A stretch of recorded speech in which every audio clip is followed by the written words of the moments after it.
My parents won't let me visit my grandma at the nursing home again. I don't know if something happened last time we were there, but they were pretty concerned.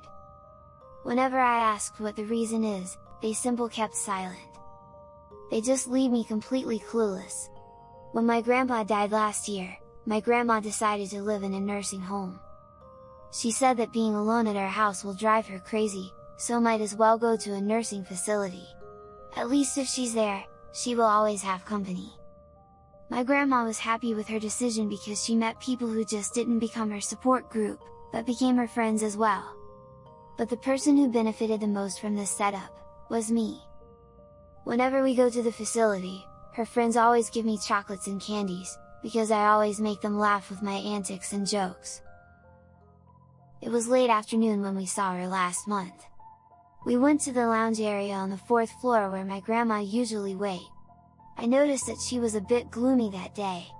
I didn't ask further because I was starving. We had dinner in the dining hall and our usual chit-chat. Though my grandma is all chatty, she was not her usual self. There was sadness in her eyes that she cannot hide. I didn't inquire much because nature called. Unfortunately, the common bathroom on the 4th floor is under maintenance, so I have to go down the ground floor, to use the public restroom. I hurriedly pressed the elevator going down and hopped in when it opened. Then I jumped on my feet when someone suddenly said, "Going down?" I slowly looked behind me and saw a familiar face. It's Bob. He's one of Grandma's closest friends in the facility. I like him because he gives me tons of chocolates and candies. He chuckled, and said that he'll accompany me downstairs since he's just passing time until he gets sleepy. After I did my business in the bathroom, we continued our conversation. I enjoyed talking with Bob because he reminds me of my grandpa.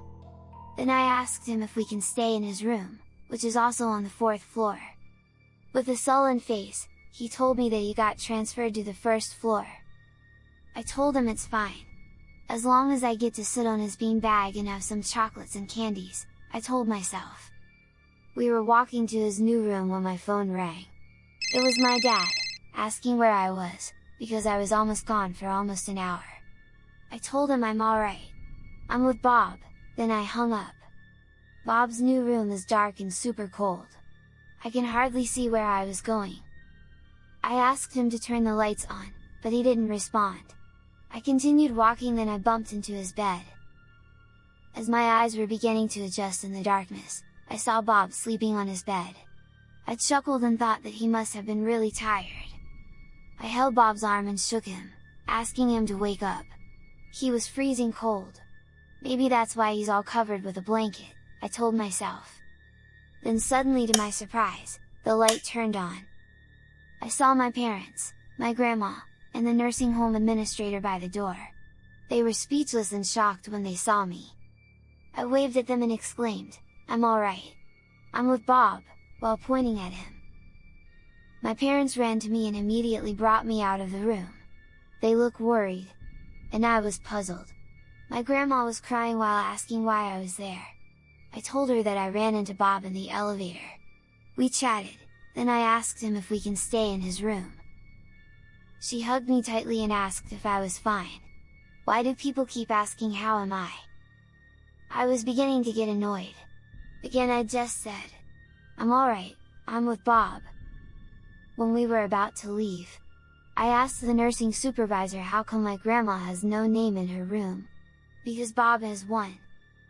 She got confused by my question. I told her how come my grandma's room only says 405. But Bob's new room says morgue, and that's not even his name. That was my last visit to the nursing home.